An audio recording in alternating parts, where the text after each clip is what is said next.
O impasse político que se desenha em Israel poderá agravar o conflito israelo-palestiniano. A União Europeia continua a apoiar uma solução de dois Estados.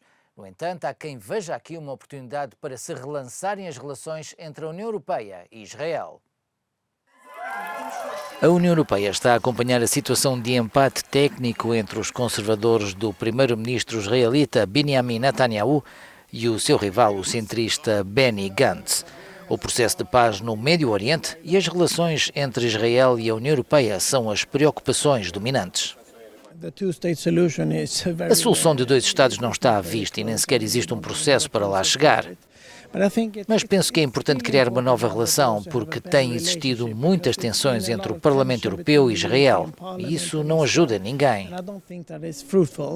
A União Europeia está empenhada na solução de dois Estados, ao mesmo tempo que condena os colonatos israelitas na margem ocidental. Repetimos o apelo a Israel no sentido de terminar as atividades relacionadas com os colonatos e de desmantelar os postos avançados construídos desde março de 2001. No entanto, tanto Netanyahu como Gantz defendem a expansão de Israel na margem ocidental, o que levanta muitas questões. Não é a altura de confrontos ou de aumentar conflitos.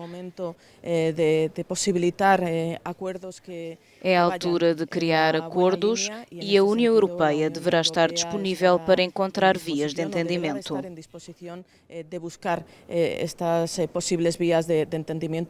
Depois dos Estados Unidos terem mudado a embaixada de Tel Aviv para Jerusalém, alguns países europeus anunciaram a intenção de fazer o mesmo, criando potenciais problemas para o processo de paz.